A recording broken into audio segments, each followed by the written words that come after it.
So the first thing you want to do is do yourself a favor, write down a word atom right below the entire equation.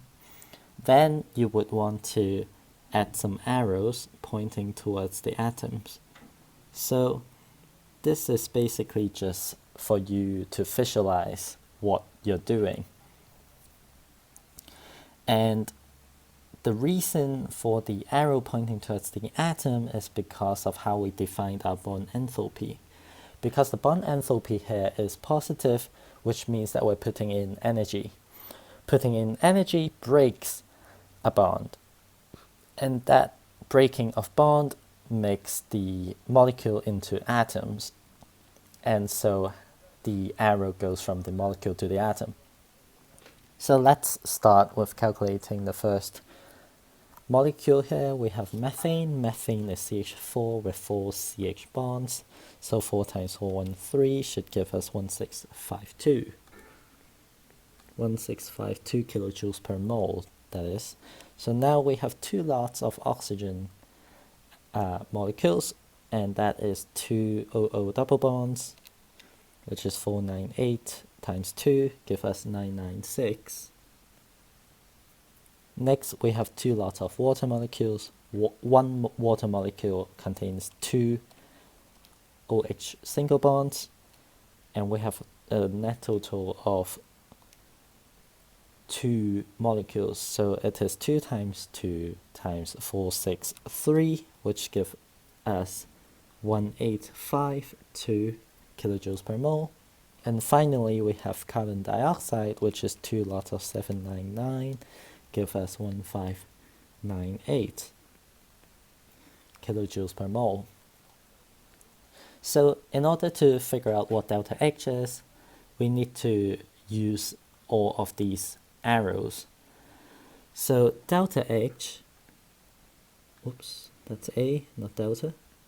Delta H is, if you go from CH4 plus O2 to H2O plus CO2, it doesn't matter which path you take.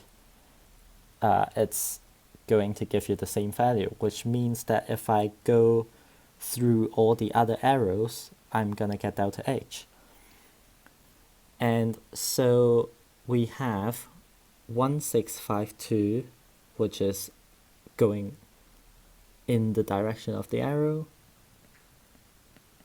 and we have 996 in the direction of the arrow, followed by 1852 opposite direction to the arrow, which is negative, and similarly for 1598 is also negative.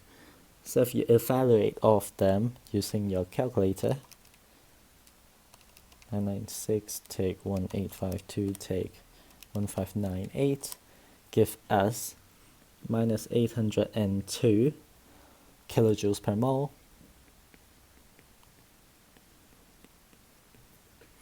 And this makes sense because I'm combusting methane into carbon dioxide and water, and it should be exothermic. And the negative being the energy of the molecule is released into the general environment. And so it can be in the form of light, heat, or other means. But what we have here is a way that makes sure you're not going to get plus 802 kilojoules per mole, because then you now know which direction all the arrow goes. So step 1, write down atom. Step 2, draw arrows towards the atom from the molecules. Step 3, calculate the total bond energy of all of the molecules and label them on the arrows. And step 4, sum up the arrows going in the correct direction.